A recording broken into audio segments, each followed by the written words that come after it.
The Archbishop of Canterbury will miss the Queen's Platinum Jubilee service this weekend because he has coronavirus and pneumonia. The disappointing announcement comes as London is being transformed for pomp and pageantry expected later this week as a monarch will mark 70 years on the throne.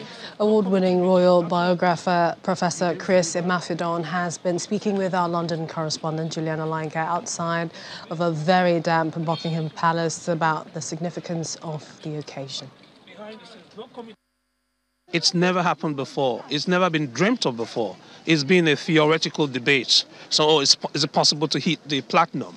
Platinum was just written there as a mathematical concept, not as a real life event. So it's once in a lifetime. It's never happened before. And it's not likely going to happen in another 100 years based on calculations of the age of Prince Charles, plus the age of William, which is literally 40 this year, and then the age of the son.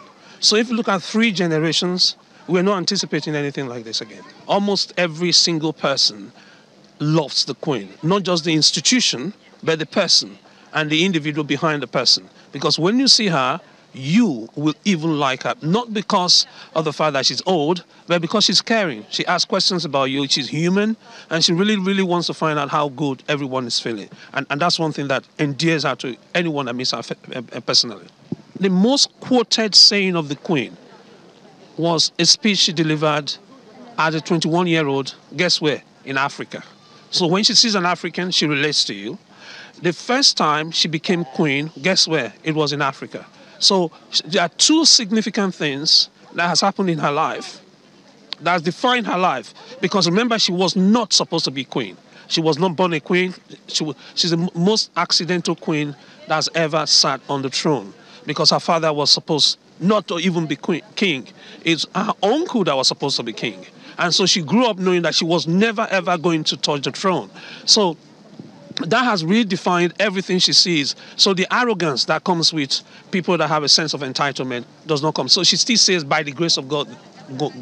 So her personality is really dominant when it comes to that. So that's something I will never, ever forget. If she sees you and you think you're a foreigner and you don't belong here, she will remind you that she married a foreigner. And the father of the next king happens to be a foreigner, once homeless.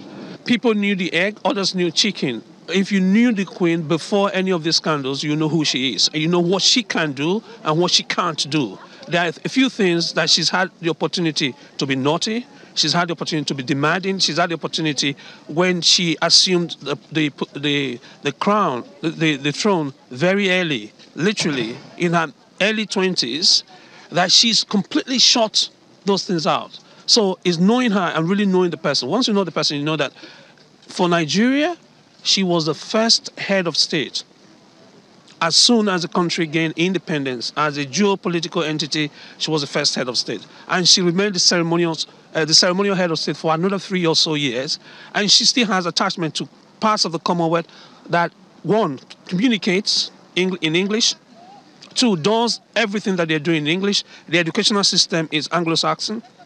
The culture, there are a lot of relics of the British culture that is still dominant today in everyday life in Nigeria. So you see that her relevance and the relevance of the British monarchy will be literally forever. It's in perpetuity.